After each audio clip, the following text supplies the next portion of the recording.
Since the legend in the 90s, Acura hasn't had much success with its flagship sedans. But here in LA, let's see if those fortunes change, as Acura introduces an all-new flagship with a sort of new name, the RLX.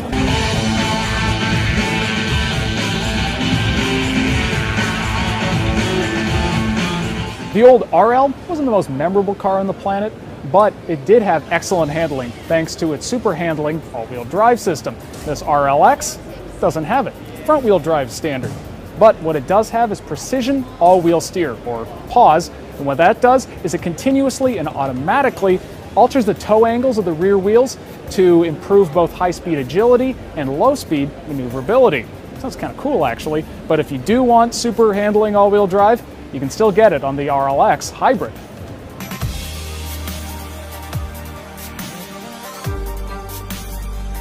Let's just get this out of the way right now. This is not a great looking car.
Hi, I'm Kelsey Mays for Cars.com. Acura says it tuned the new MDX at Germany's famous Nürburgring Raceway. Probably the only handling you're going to do with it, though, is when a loose ball rolls into the way from your kid's soccer practice. Still, this is Acura's best-selling SUV. It's been completely redesigned. We're at the 2013 New York International Auto Show to take a look at what's changed.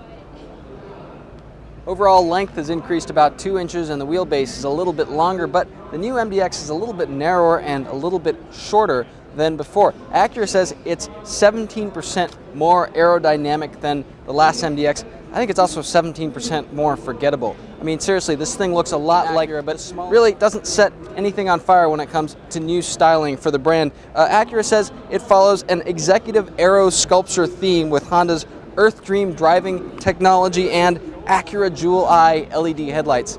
Seriously, dude, they spend way too much time coming up with this stuff. Cabin styling also sort of similar to that RDX with contours around the dashboard that kind of plunge into this center control panel here. Similar to the Honda Accord, Acura's Honda's luxury division, there's a touchscreen here that clears up some of the buttons along the center stack. It's got haptic feedback going on. Takes some controls to use, which is kind of annoying. Things like the heated seat, now you got to go to this separate screen and dial it up instead of there being a physical button there. As far as room, lots of horizontal room here. I've got plenty of room to spread out. Some drivers, taller ones, might find that legroom forward and backward could be a little bit more. I'm about 6 feet tall and I'm sitting with the seat all the way back to drive comfortably. Second row space, pretty good here. The seat sits a little bit low to the ground, but I have good legroom and excellent headroom. Seat moves forward and backward. It also reclines a few degrees. Now, Acura says third row access has been improved a great deal thanks to new suspension packaging, which makes the step-in area lower. It also gives you a little bit wider access point to get in. There's also one-touch walk-in feature that power moves the third row forward, or sorry, the second row forward. Let's give it a whirl.